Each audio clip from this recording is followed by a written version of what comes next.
పందికి ఒక దొరసాని అంట, ఒక దొరంట అమెరికా నుంచి వచ్చి ఇండియాలో ఉంటూ ఏమండి ఆయన ఇష్టపడి ఒక పందిని ఒక గొర్రెను పెంచుకుంటున్నాడంట. పందిని గొర్రెని పెంచుకుంటున్నాడంట. గొర్రెకేమో ఏమండి ఇష్టమైనవి కొన్ని ఉంటే, పందికేమో ఇష్టమైనవి కొన్ని ఉంటాయి.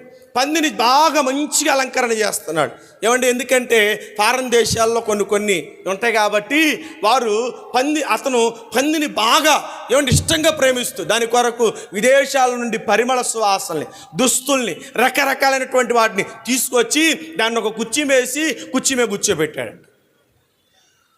గొర్రెను కూడా అలాగే మార్పు చేసి అలాగే పెంచుకుంటున్నాడంట.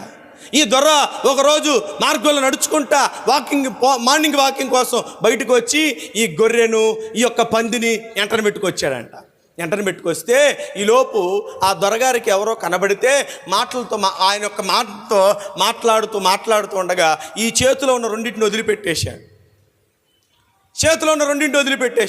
ఈ రెండింటిని వదిలిపెడితే ఒకటేమో తనకు నచ్చిన దారిని వెళ్ళిపోయింది, ఒకటేమో ఎక్కడికి వెళ్ళింది? పంది ఏం ఆశించింది? దాన్ని ఎంత శుభ్రంగా అన్నా చేయి, దాని గుణం అంతే. ఏమైపోయింది ఇప్పుడు? పంది ఎంత శుభ్రంగా విదేశాల్లో నుండి తెచ్చిన పరిమళాలను ఒంటికి పూసి, ఖరీదైన దుస్తులు తొడిగి, అలంకరణకు ఆభరణాలు ఇచ్చి, మట్టి మీద నడవకుండా ఉండటకు దానికి కొన్ని దుస్తులు ధరించి, ఇదిగో నీవు నన్ను బట్టి ఈ మంచి స్థితిలోనికి రా అంటే, పందిని ఎంత కొత్తగా తయారు చేసినా దాని గుణం ఏంటో తెలుసా? గుణం మారితేనే అది మార్పు చెంది. చూసుకున్నాడు, ఎక్కడికి వెళ్ళిందో చూసుకుంటే ఏమైందో తెలుసా? అది తన మునుపటి గుణానికి తిరిగి వెళ్ళిందంట. ఎక్కడికి వెళ్ళింది? బురదలోనికి వెళ్ళింది. ఏం చేస్తుంది? అదే సుఖంగా, అదే హాయిగా ఏమండి విదేశాల్లో నుండి తెచ్చిన పరిమళ సువాసనకి దానికి వెక్కసమయ్యి ఏం చేసిందో తెలుసా? పంది పెండ వాసనమే దానికి పరిమళ సువాసనగా పూసుకుంటుందంట. దొర బాధపడ్డాడు, ఏం చేయాలో అర్థం కాలేదు. తనకు తెలిసిన ఒక వైద్యుడిని ఆశ్రయిస్తే ఆ వైద్యుడు అన్నాడంట, ఒక గొర్రెను నాకు ఇచ్చి, ఆ పందిని నాకు ఇచ్చి కొన్ని దినాలు నాకు వదిలిపెట్టంటే ఆయన ఏం చేశాడు తెలుసా? గొర్రె యొక్క గుండెను పంది యొక్క గుండెను మార్పిడి చేశాడంట.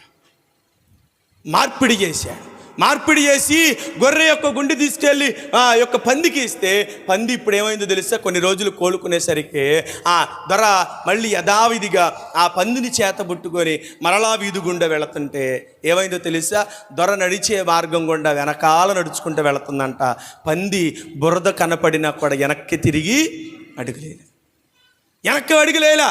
దొర నడుచుకుంటూ వెళుతున్నాడు. ఒకవేళ దీని హృదయం మారినా ఆలోచనలు మారవేమో, తలంపులు మారవేమో, నడవడిక మారదేమో అని చెప్పి ఆ దొర ఏం చేశాడు తెలుసా? తిన్నగా ఎక్కడ బాగా రొచ్చుగా బురదగా ఉంటుందో ఆ మార్గం గుండా నడిపించుకుంటూ వెళ్తున్నాడంట. కానీ హృదయం మారిందిగా. హృదయం మారిన తర్వాత ఆటోమేటిక్గా సమస్తంలో మార్పు వచ్చింది.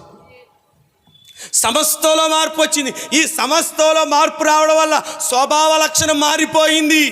హృదయ స్థితి అంతరంగంలో నూతనమైనటువంటివి పుడుతున్నాయి. పుట్టడం వల్ల ఇదిగో నడిపించే మార్గము ఏమండి పరమాసహ్యమైన దాన్ని చూడట్లేదు, దానికి నచ్చేదైనా చూడట్లేదు, అది వెళ్ళేదైనా చూడట్లేదు, అది కోరుకునేదైనా చూడట్లేదు. ఇప్పుడు ఏమైందో తెలుసా? హృదయం మారిన దాన్ని బట్టి మునుపు చేసిన వాటిని అసహించుకుంటుంది. నూతనపరచబడింది, నూతనంగా మార్పు చెందింది. నూతనత్వంలోనే సమస్తము దాగి ఉన్నది. నూతనపరచబడుతున్నావా? ఎక్కడ నూతనత్వం? బయట కాదు, అలంకరణలో కాదు, వేషధారణలో కాదు. హృదయం మారితే సమస్తం మార్పు చెంది. హృదయం